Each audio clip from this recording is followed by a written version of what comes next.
It is a joyful day because we get to celebrate Christmas together as a church, as one body to worship our one God.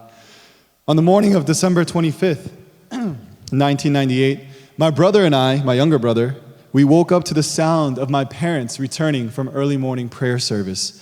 And normally we would stay in our cozy blankets and go back to sleep, but that morning was different because it was finally Christmas. And you know what that means? Presents. So with anticipation and great excitement, we got out of our beds, ran out to greet our parents and said, "Oma, Appa, Merry Christmas."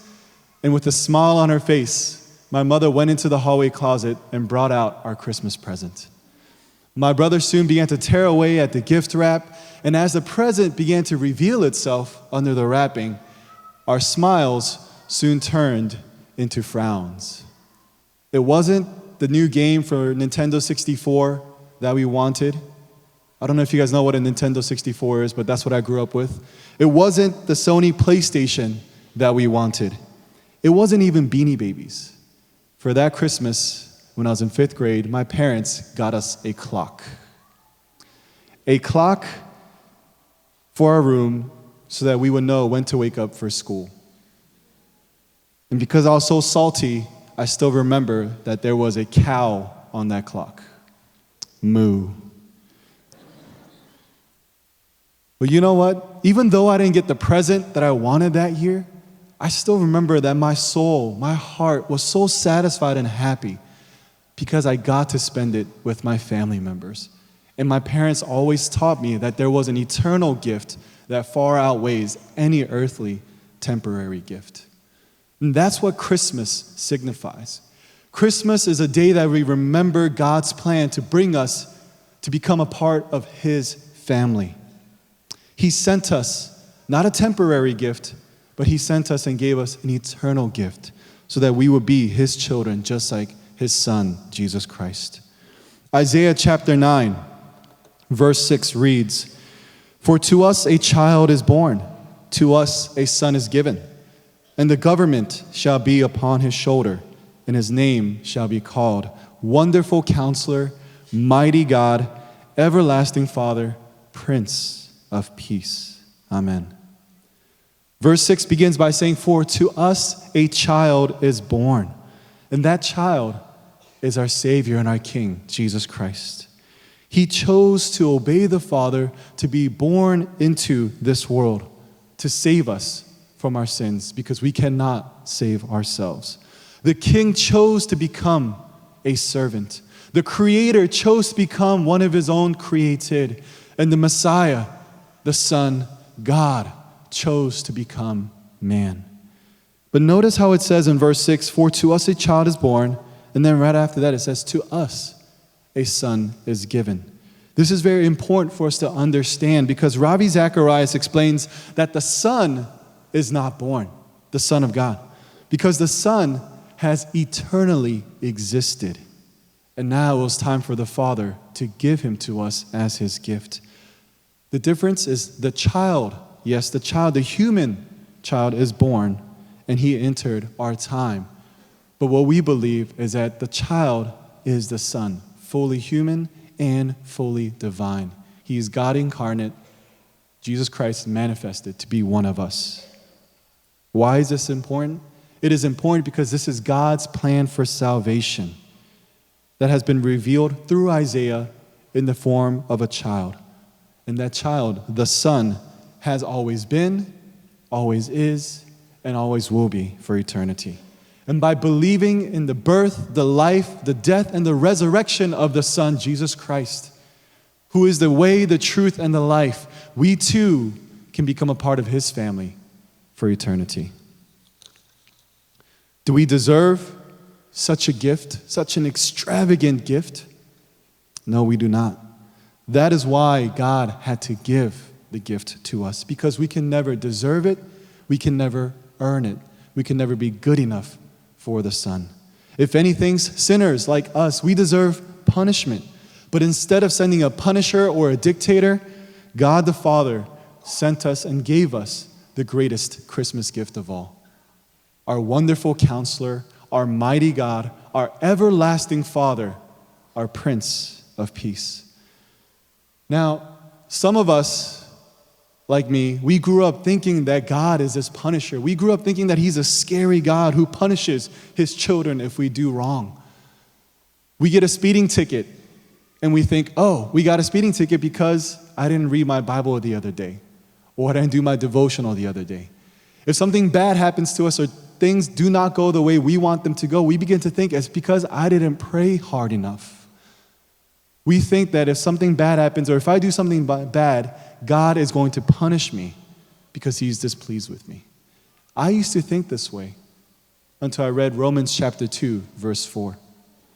Romans chapter 2, verse 4 reads, God's kindness is meant to lead you to repentance. Did you catch that? It's not God's wrath. It's not His anger. It's not His mighty punishing power, but it's His kindness that leads us to repentance. After my parents left for Korea when I was a sophomore in high school, I became a very angry teenager. Angry at God, angry at this world. So I began to cope with my anger by skipping school. I would skip out on class. I wouldn't go to class on Fridays and on Mondays. So I had 4-day weekends twice a month. Then one day during my junior year, my mother visited from Korea and she received in the mail my interim report card. And on that report card showed that I missed a third of my classes. Uh-oh. So I come home, my mom has a report card in her hand, and she asks me, why are there so many absences reported? Did you really miss this many days in school? And I was afraid. I thought she was going to punish me. I thought she was going to get her hwechori, her disciplining weapon of choice, and hit me. But she began to tear up. And I said, oh my goodness, I'm going to go see Jesus sooner than later. She's tearing up because she's so angry. No, she teared up because she was so broken. She asked me, 동천, were you sick? 아팠어? Were you tired? 힘들었어? Has it been that difficult for you without me and Dad that you had to skip out on school? 얼마나 힘들었길래 학교를 못 간 거야? Are you okay now? 지금은 괜찮아?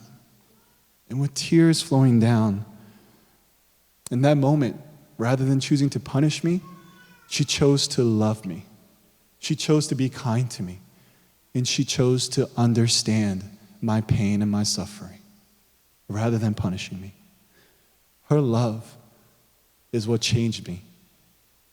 Her love is what caused me to stop skipping school.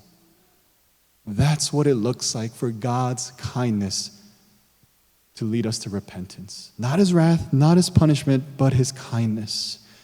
That is what transforms us from the inside out to be changed forever. And it's His love and kindness that has been made visible, has been manifested through the birth of His Son, our Savior and King, Jesus Christ. Instead of punishing us for our sins, He gave us His Son to die for our sins. Instead of condemning us for eternity, He chose to save us for eternity. And that is God's eternal gift to us on Christmas. He could have sent a punisher. He could have sent a dictator or a tyrant, but no, He chose to send a wonderful counselor who will be here for us in times of need, who will comfort us when we are in need of help. He chose to send a mighty God who is mightier than any force of nature or any force of man. He chose to send us Himself, a representation of Himself, who is called Everlasting Father. Because we are no longer orphans, but now we are children of God. Christmas is a time to celebrate that eternal gift that God has given us. And the Son was given to us not because we deserved Him, but out of His love for us, because He chose to love us first. He chose to be kind. He chose to be gracious and merciful and extend out His hand to us first. So as we worship our King, Jesus Christ, and celebrate His birth this Christmas today, I pray that thankfulness and joy will overflow because our Father has given us the greatest Christmas gift of all. That is so much better than a clock with a cow on it. This Christmas, let us have a Merry Christmas as we worship with joy our Prince of Peace. Let's pray.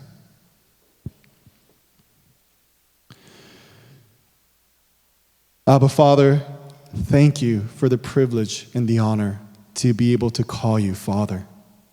And thank you that you are not this scary, punishing God that some of us think you are, but you are a God who is so loving, who is so merciful, who is so gracious that you gave us the greatest Christmas gift, made visible and manifest in the Son, Jesus Christ. Today we celebrate that a child, not just any child, but the child who is our Savior, was born to save us from ourselves.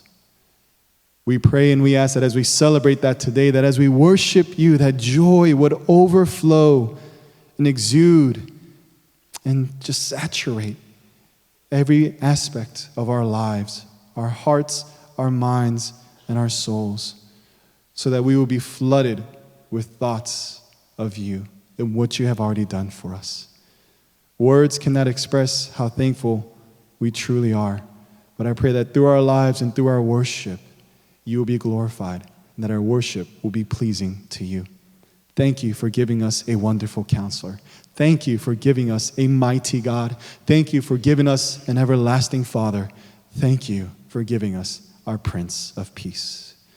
We pray all these things to the Father by the power of the Holy Spirit in the name of our King and our Savior, Jesus Christ. Amen.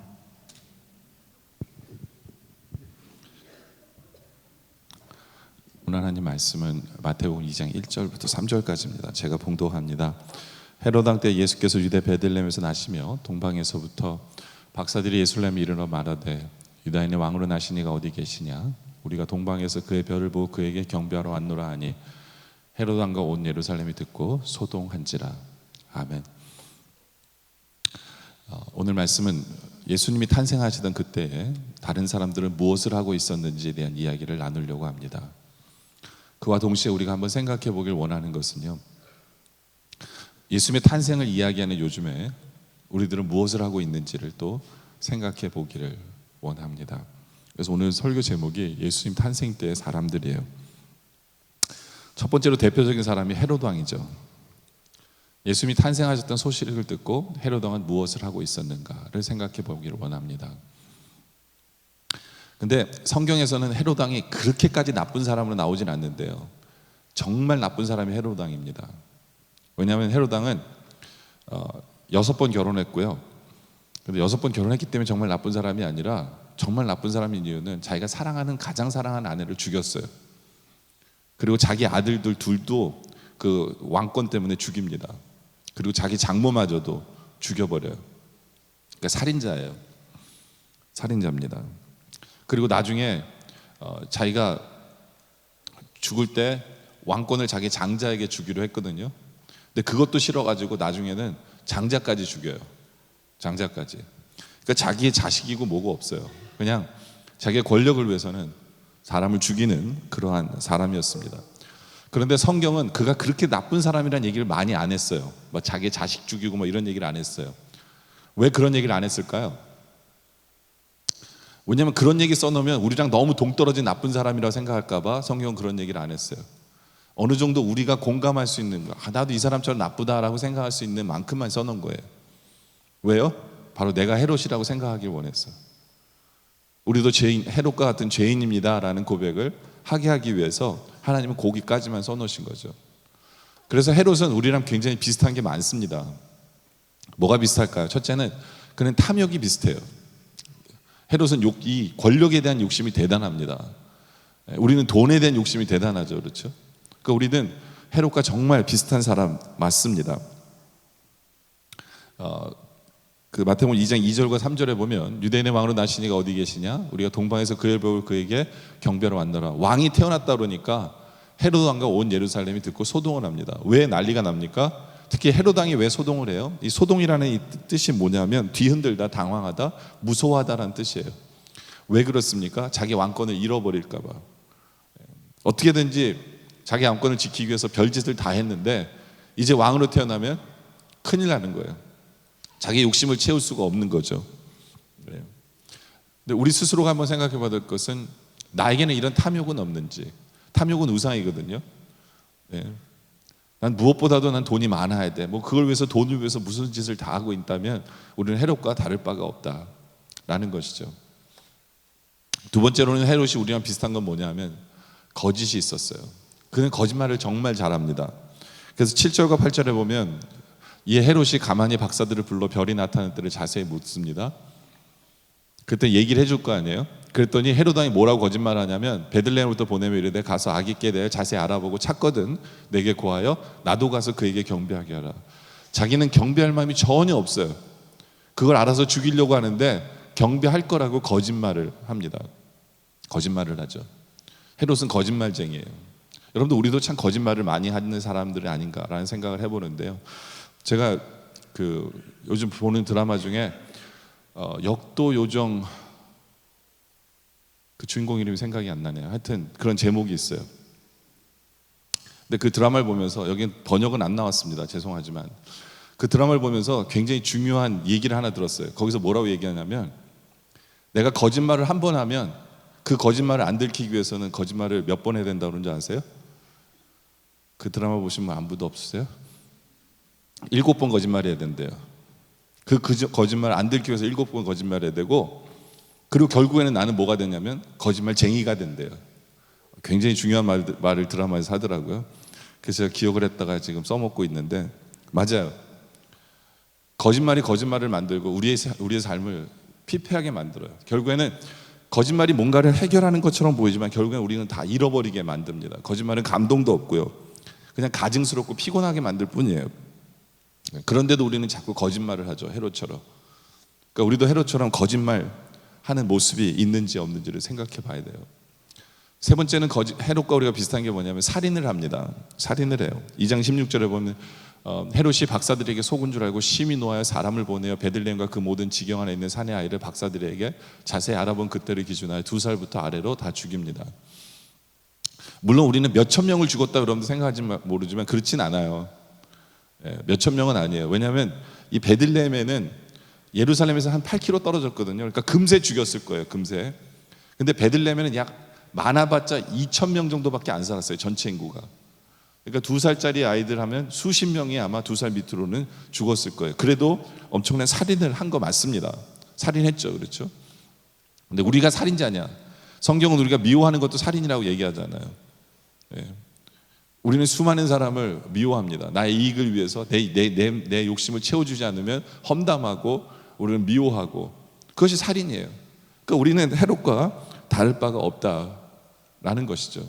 근데 왜 우리가 헤롯과 비슷하다는 얘기를 하냐면 예수님이 오셨을 당시에 헤롯이 자신의 죄를 사해주기 위해서 예수님이 오셨다라고 생각한다면 정말 예수님이 필요한 사람이 헤롯 맞아요.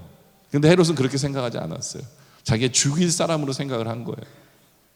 그렇죠?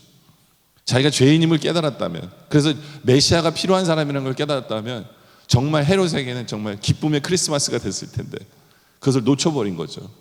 오히려 그는 죄를 짓는 그런 모습들, 우리 안에는 그런 모습이 있는지를 봐야 된다는 거죠.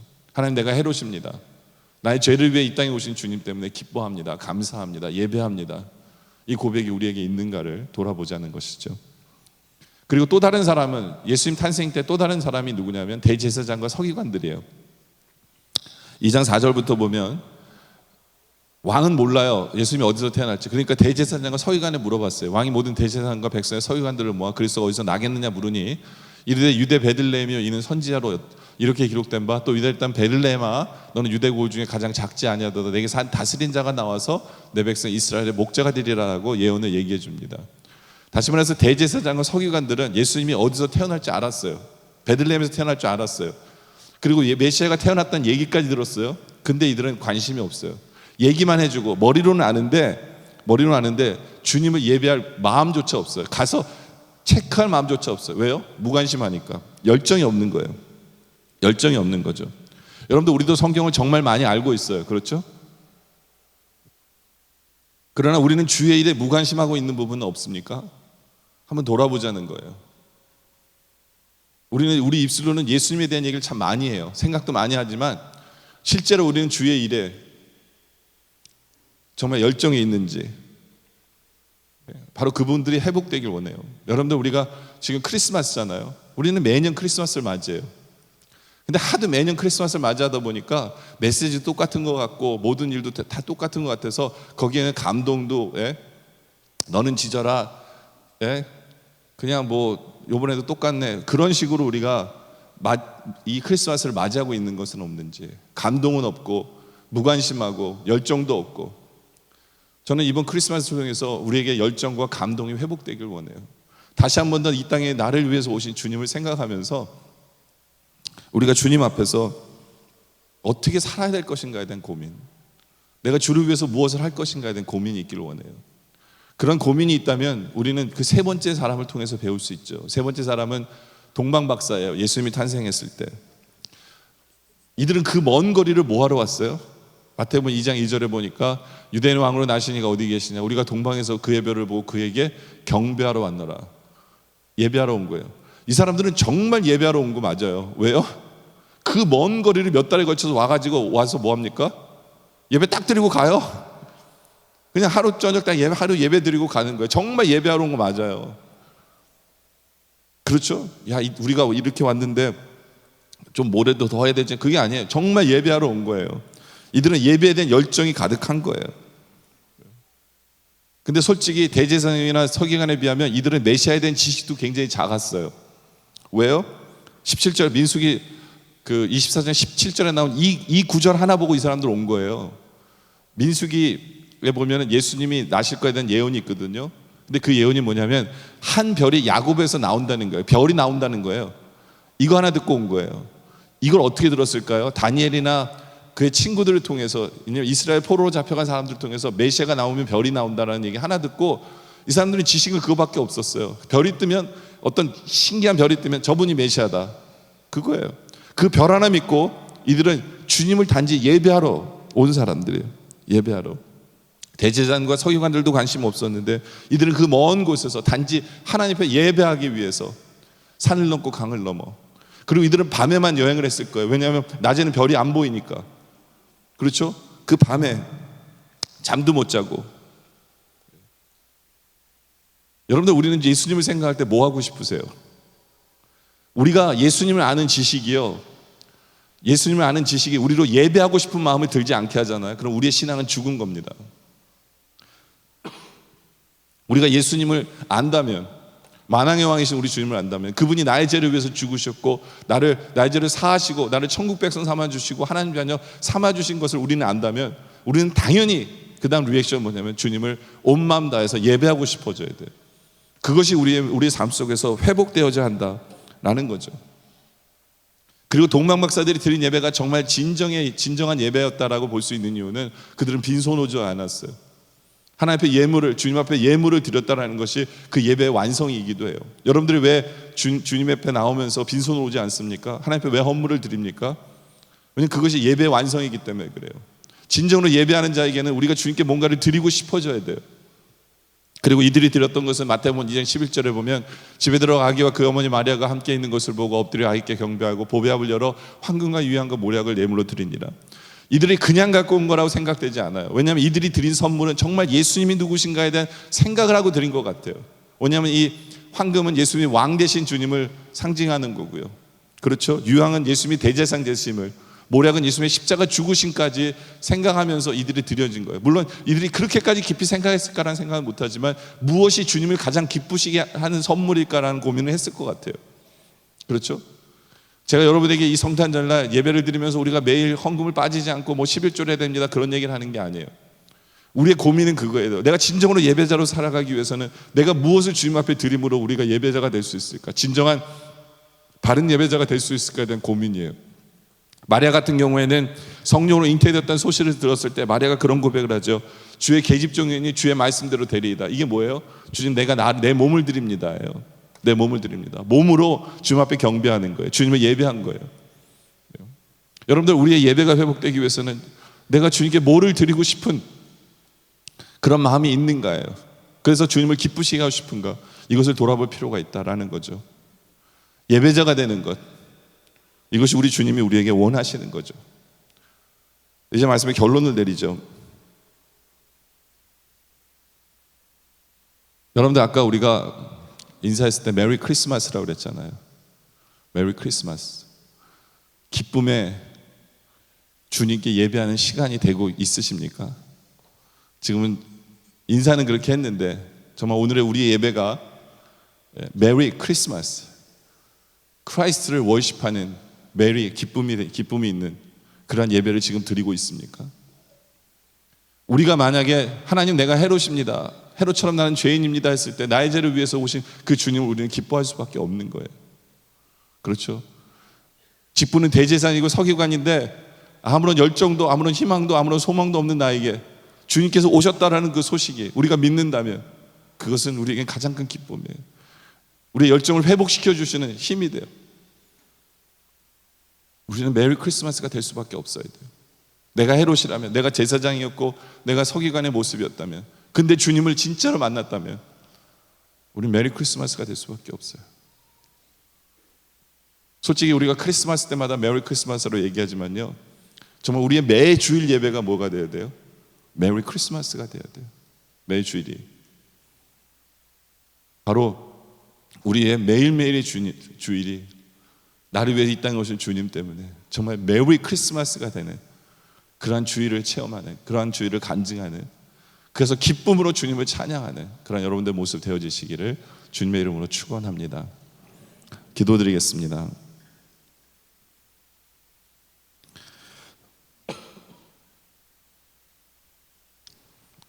아버지 하나님, 우리가 이맘때만 되면 우리 서로에게 메리 크리스마스라고 인사는 하고 있지만 진정으로 우리 예배가 기쁨이 넘치는 메리 크리스마스인지를 돌아보게 하여 주시옵소서.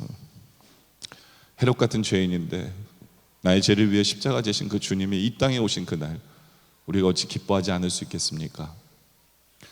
주님에 대해서 알지만 열정도 없고 희망도 없이 살아가는 우리들, 그러나 주님이 정말 오시고 나를 만나 주셨기에 우리는 기뻐할 수밖에 없는 우리의 모습 되게 하여 주시옵소서. 정말 먼 길을 예배 한번 드리기 위해서 왔던 그 동방박사들의 마음이 우리에게도 있게 하여 주시옵소서.